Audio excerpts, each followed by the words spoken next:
that we're seeing more and more in evidence, because we're getting better communications, we're getting a better feel for things.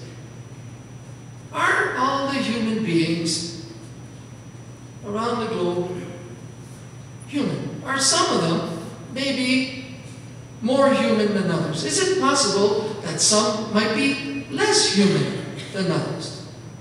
Are we maybe treating them by our actions and inactions in a way that some people just maybe don't count as much?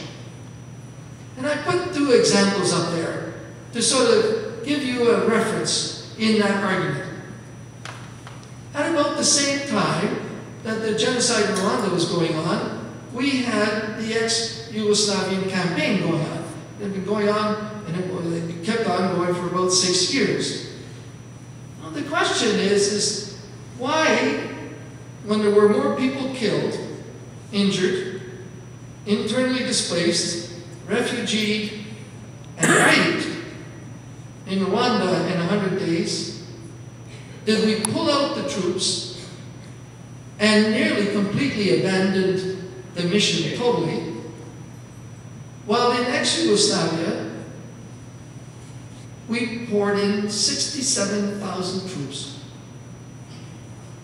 What were the criteria that we used? Why did we go into ex-Yugoslavia, and why did we abandon Rwanda? What criteria was used by the leadership of not only our country, but in fact of the world? And I use that because it was under the same auspices. The UN was in both places. So what influenced it?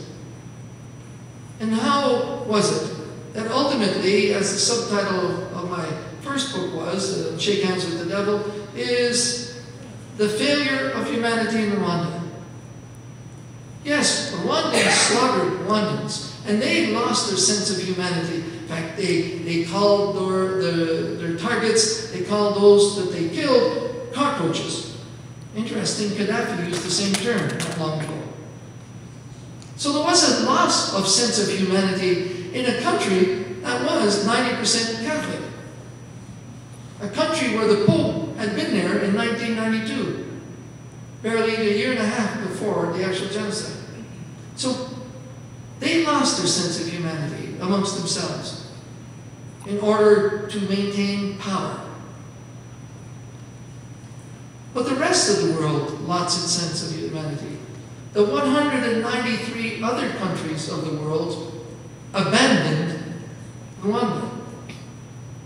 The UN, yeah, we made mistakes in the field, and the Secretariat in New York made mistakes, as within the Security Council.